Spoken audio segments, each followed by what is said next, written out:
aí, galera, tudo bem? Estamos aqui em mais um Negócio 5.0 no FMU TV, que é um canal semanal. Você pode nos ver toda semana falando um pouquinho sobre o mundo dos negócios. Hoje nós vamos falar novamente de investimentos com o Matheus de Souza Silva, que é nosso convidado da semana passada.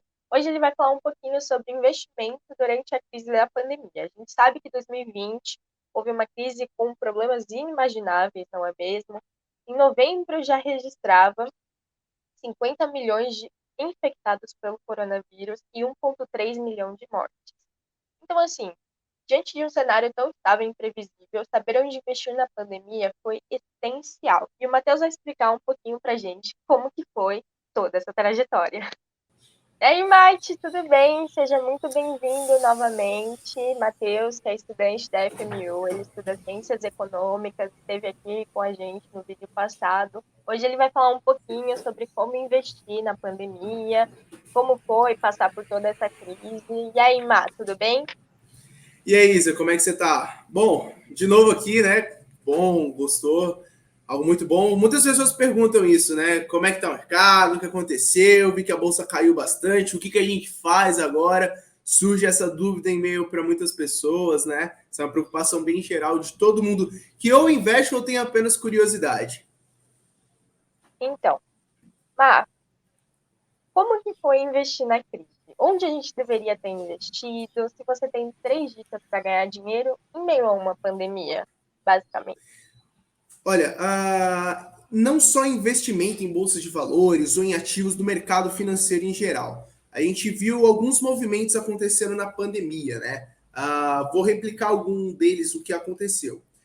Tivemos lá fevereiro, todo mundo trabalhando normal, a maioria das pessoas, o cotidiano, a média, o normal, todo mundo com um trabalho tranquilo, sem perspectivas, ainda a questão do home office não mudava muito, não, todo mundo com um emprego tranquilo, do nada mudou toda a plataforma, tudo como funcionava, a nossa forma de trabalhar, a gente não podia mais ir para os escritórios, muitos trabalhos ainda exigem que seja presencial, mas a maioria mudou, a maioria poderia trabalhar do mundo inteiro com a internet. Quais são as duas principais mudanças? Você não necessita estar no mesmo lugar para produzir da mesma forma e também você não necessita fazer o que você tinha que fazer antes para receber o que você recebia. Não sei se você acompanhou, muitas pessoas próximas a mim, falo principalmente do meu círculo, mas também tem números que indicam isso. O número de microempresas criadas na pandemia foram números recordes. Então, uma das formas que as pessoas encontraram de ganhar dinheiro, porque é uma forma de investimento, foi via o empreendedorismo. Então, a gente viu muitas lojas informais surgindo no Instagram, lojas de roupas, coisas que a gente vê no nosso cotidiano e que começaram a se tornar um modelo de negócio, um novo modelo de negócio. Porque, por exemplo, hoje eu tenho amigos que têm aí numa faixa etária entre 18 a 25 anos, que tem uma loja onde sua principal fonte de divulgação é Instagram, e ele não sai de casa para poder fazer absolutamente nada. Antes ele trabalhava no escritório de contabilidade, hoje ele tem uma empresa de loja que vende roupa. E isso, sem a internet, sem essa prisão geográfica, possibilitou com que ele tivesse expansão para o Brasil inteiro. E isso não impactou só para as pessoas físicas, para os consumidores, para as pessoas pequenas, as empresas também. Quais são as principais empresas que se destacaram muito? Teve outros setores também, mas que se destacaram muito em meio à crise. A Magazine Luiza, a Via Varejo, que é dona da Casas Bahia, Ponto Frio, do Extra.com. Como que eles conseguiram se destacar? Por eles terem já tudo pronto, uma plataforma toda pronta online, para compra online, o Mercado Livre, eles se destacaram bastante na pandemia. Então, o lucro deles aumentaram muito, além de eles terem investido pesado também no setor.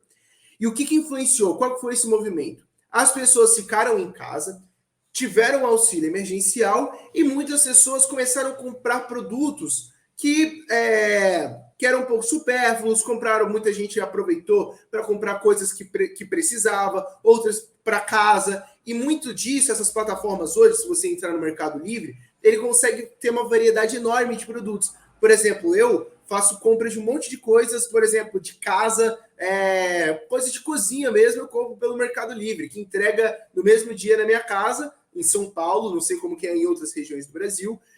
graças a tirar essa prisão geográfica das pessoas. Então, como que a gente percebe esses movimentos de crise? Dentro das crises surgem inúmeras oportunidades. Sempre quando tem algo que é muito dramático para o mundo, surgem inúmeras inovações. Hoje, por exemplo, muita coisa que a gente vive sobre a internet, sobre a comunicação, sobre a forma de se transportar, foi graças à necessidade na Segunda Guerra Mundial, porque as pessoas precisavam ter um avanço tecnológico muito alto, necessidades que não surgiriam se não fossem em tempos de guerra. Poderiam surgir, mas casos de 100 anos para frente. Como a gente tem de crises em crises, surgem novas necessidades, elas antecipam. Então, qual que é o trabalho que você tem que ter quando surgem essas crises, quando algo que todo mundo fica desesperado? Você tem que olhar um cenário para frente, traçar aquilo e pensar como que o mundo vai reagir a isso e inovar perante essas novas necessidades. Esse foi um exemplo. A prisão geográfica já é algo que a gente não precisa ter mais. Eu posso trabalhar de qualquer canto do mundo, posso comprar qualquer coisa de qualquer canto do mundo, e coisas físicas não vão ser tão mais necessárias quanto eram antes. Então, como que eu vou pensar com os investimentos? Eu vou investir em uma empresa que ela só atua no setor de varejo presencial? Provavelmente não, porque você está vendo que está acontecendo todo um movimento para uma escalada da internet seja maior. Pode ser que o modelo de negócio dela exija que seja um modelo presencial, mas mesmo assim, se ela não tiver essa preocupação, não vai ser uma empresa que vai se destacar perante a crise. Por que a gente viu muitas empresas batendo recorde de lucros e outras quebrando? Porque as empresas que se prepararam para esses movimentos conseguiram se destacar. As que não se prepararam, é isso. E cabe a nós, investidores, pessoas, empreendedores, inovadores, entender qual é o ciclo do mercado para poder se preparar para ele. Um ponto muito importante que em qualquer momento você tem que ter, sendo uma empresa, sendo pessoa, sendo investidor, você tem que ter um caixa, uma reserva de emergência, uma reserva de oportunidade. Porque você concorda comigo que no período do ano passado, de março de 2020, de abril, não surgiram inúmeras oportunidades de negócio? Quem tinha dinheiro conseguiu comprar muito mais barato. Quem tinha dinheiro conseguiu comprar muito mais barato casa, conseguiu comprar muito mais barato empresas, locais, por exemplo, imóveis. Imóveis teve muitos que ficaram muito baratos. Então, quem tem dinheiro mesmo nessa época consegue se destacar mais. Além de quem tem dinheiro nessa época também consegue não quebrar, porque pode ser que o negócio sofra tanto que eles não consigam expandir, mas consigam sobreviver. Então, você tem esse senso que você necessita de ter caixa, independente do tempo que você tiver. Ah, mas eu estou ganhando muito dinheiro, meu negócio está tendo lucro exorbitante. Tenha um caixa considerável. É algo que se mostrou cada vez mais necessário, porque oportunidades surgem. Essa demorou, a última crise grande igual desse tamanho foi em 2008. A gente pode contabilizar aí 12 anos para surgir uma nova. Mas acontece que elas aparecem, não fica distinto. E pode ser que elas venham mais rápido ou demorem mais, mas elas acontecem, são ciclos econômicos. É inevitável a gente ter. Tem até depois um bacana para poder entender como que funciona o ciclo da economia, chamado Como Funciona a Máquina Econômica, do Ray Dalio. Eu posso mandar o link para você, tem no YouTube de graça. Ele é o maior gestor de fundos, de hedge funds do mundo. Então, para todo mundo que tem um pouquinho de curiosidade em entender como funciona a economia, é um vídeo super didático e ele vai te ajudar a elucidar nesses momentos de quando a economia está expandindo e quando a economia está retraindo. É importante entender para você investir, empreender e fazer o que você precisa ser feito. Muito bacana. É muito interessante ver que a globalização ajudou muito na democratização de acesso a informações de investimento, de qualquer coisa, na verdade, né? E todo esse cenário que a gente viveu serve de preparo para no futuro, caso Deus quiser, não teremos mais. Caso venha outra pandemia ou uma crise pior ainda, é muito bom as pessoas estarem se preparando, porque a gente pode ver até mesmo nas plataformas digitais o tanto de pessoas que cresceram dentro dessas plataformas estão vivendo desse tipo de renda.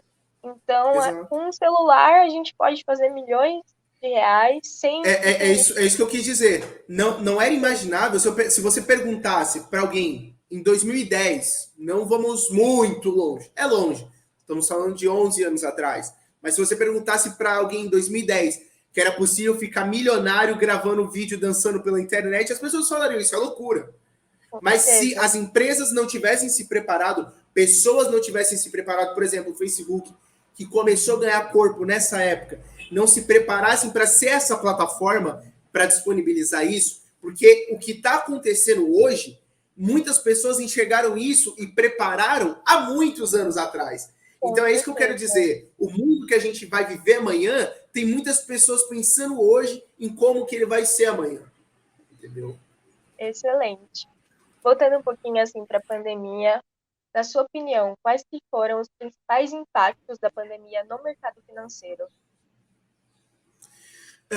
Como uma crise, assim, eu sou muito novo, isso é um ponto importante, mas eu gosto muito de estudar o mercado, conhecer o mercado. Essa foi a primeira crise que eu vivi na pele, trabalhando na época.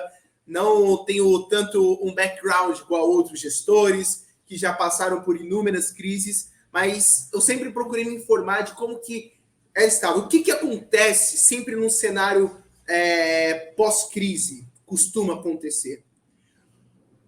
Coisas novas tendem a surgir.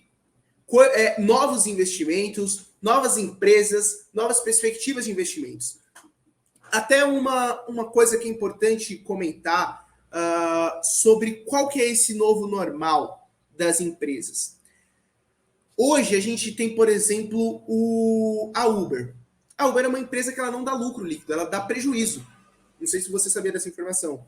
A Nubank também, até os balanços, como não é divulgado tão publicamente, porque ela ainda não é uma empresa listada à bolsa, é uma empresa também que não dá um lucro líquido exorbitante, comparado ao Itaú e outros players. Mas elas são empresas que têm um valuation, o valor de mercado, muito maior do que outros competidores. Muito maior. Por exemplo, se juntasse as principais montadoras de carro, Volkswagen, Toyota, não daria o valor de mercado da Tesla. O que o mercado mudou e está vendo agora?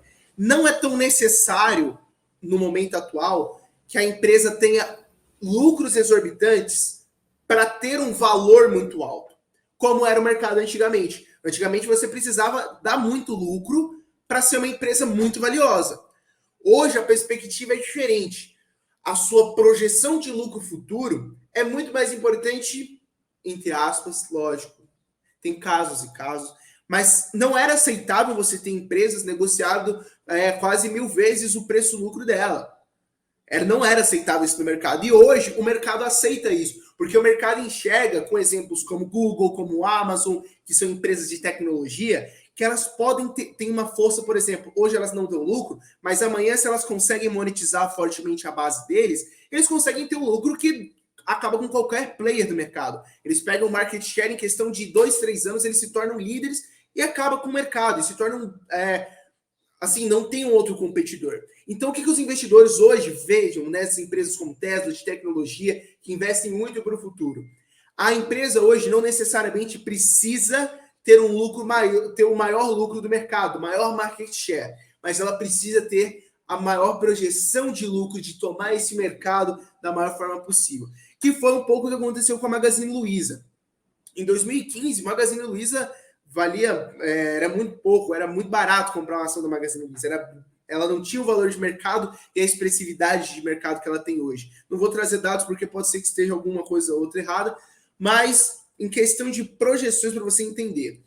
Investidores em 2015 começaram a olhar a Magazine Luiza. Viram que era uma empresa que estava se reestruturando economicamente, mudando o nível de governança corporativa. Lembrando, não era uma empresa que dava muito lucro.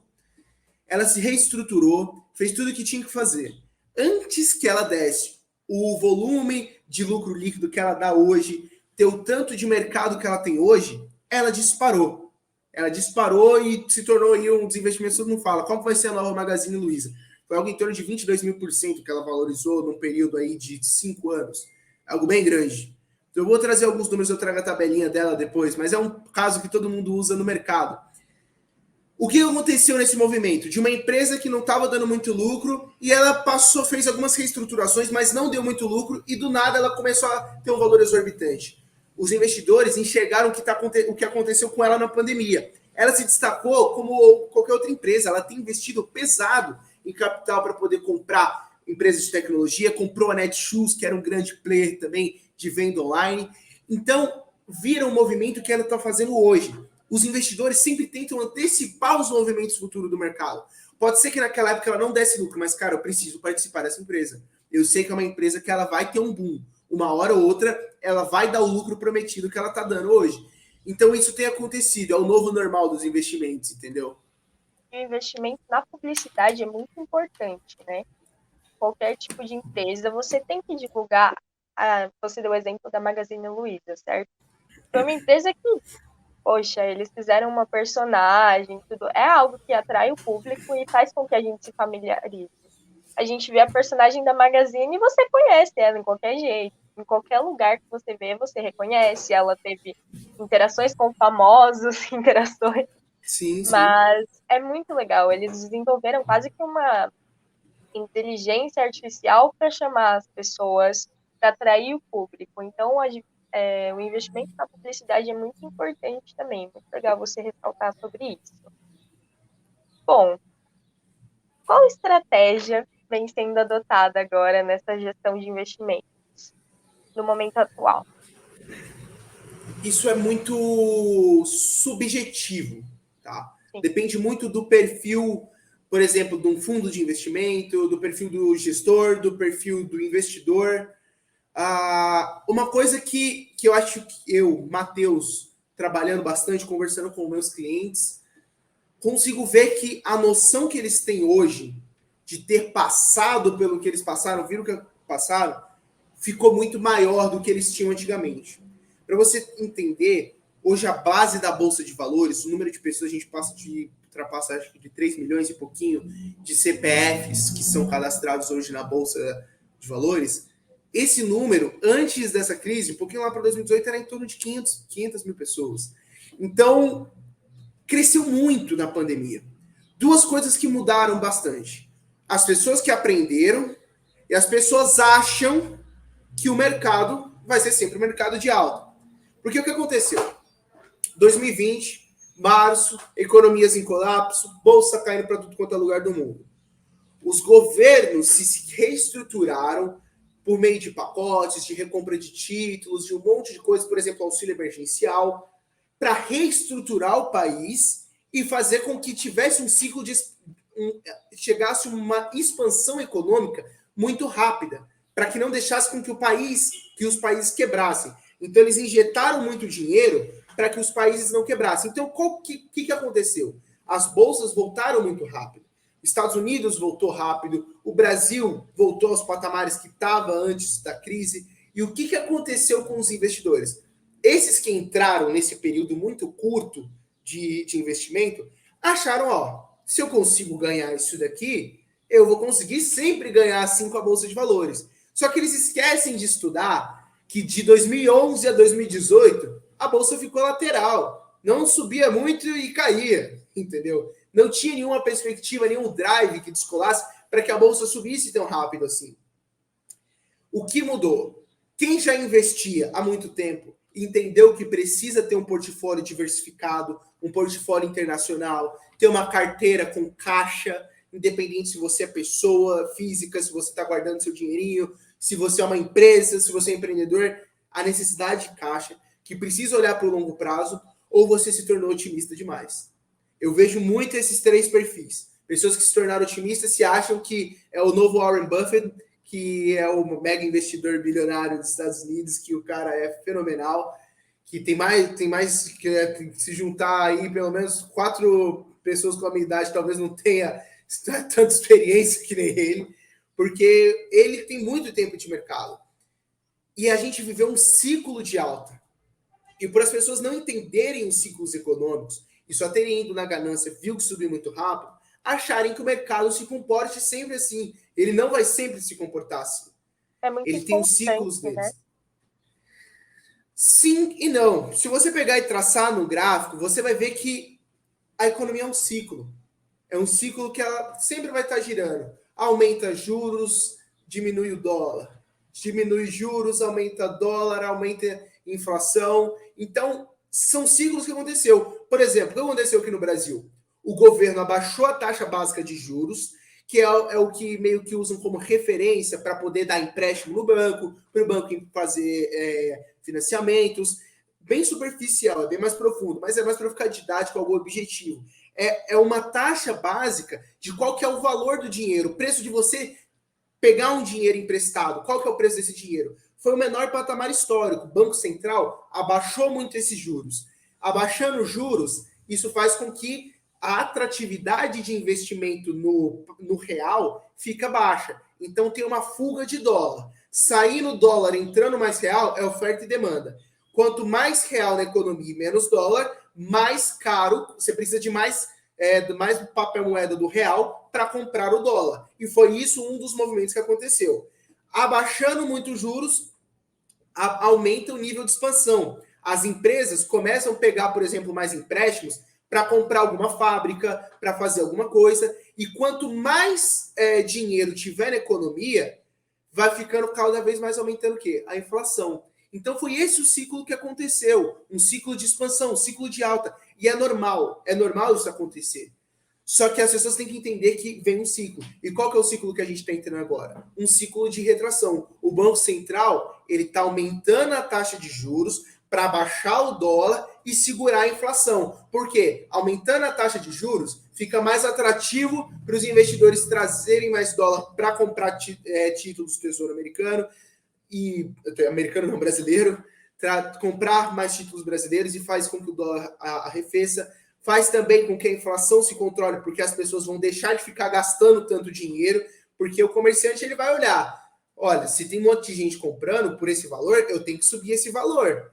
Se agora não tem tanta gente comprando, eu tenho que diminuir esse valor. Isso é bem teoria básica, tá? É bem mais profundo que isso. Por favor, não julguem aí os setores de economia, pessoal de economia. É para quem não entende mesmo, tentar entender quais são os ciclos econômicos. Então, é um ciclo de economia expansionista e contracionista. É normal, são ciclos econômicos. Basta os investidores entender qual ciclo a economia está. E a gente precisa entrar num ciclo contracionista para que a economia fique nessa roda saudável. É saudável a economia ter essa inflação alta e aumentar os juros agora. É impossível você ter um país com inflação a 2, juros a 2 e inflação a 10. Aí você vai quebrar um país, que é o rumo que a gente... Por isso que tem que ter um controle de política econômica muito alto. Com isso tem uma pressão também de política fiscal. Ano que vem tem eleições. Então a gente tem que ficar preocupado com tudo isso. Política fiscal, política monetária e eleições. É algo bem importante para os próximos passos da economia, o que o investidor tem que prestar atenção para que ele não ache que ele é o grande trader, que ele é o grande investidor, sendo que ele só está passando por um ciclo, ele só foi favorecido ou desfavorecido por um ciclo econômico. Sim. Bom, Matheus, muito obrigada novamente. Muito bom. Você é sempre muito didático, explica muito bem. É muito lindo ver o quanto você estuda, o quanto você sabe, o quanto você adquire conhecimento dessa área. Nosso tempo de hoje está meio curto, mas mesmo assim eu agradeço pela sua participação, de todo o meu coração. Por gente, nada. Se vocês querem, a gente vai deixar na descrição novamente a rede social do Matheus, ele compartilha lá muito mais sobre investimentos, sobre economia, sobre a Bolsa de Valores. Todo dia ele posta um vídeo novo, então é muito bacana. E muito obrigada pela sua participação, por dividir um pouquinho. Espero tê-lo novamente aqui. E, gente, bacana, se precisar, só me chamar. Com certeza. Se vocês tiverem dúvidas, deixem aqui nos comentários do vídeo mesmo. A gente manda suas dúvidas. A gente chama o Matheus de novo para compartilhar um pouquinho mais do conhecimento dele com vocês. Muito obrigada, Má. Bom, é isso. Por nada. Tchau, tchau. Muito obrigado, Isa. Tchau, muito obrigada. E, gente, nós nos vemos semana que vem, novamente no FMU TV.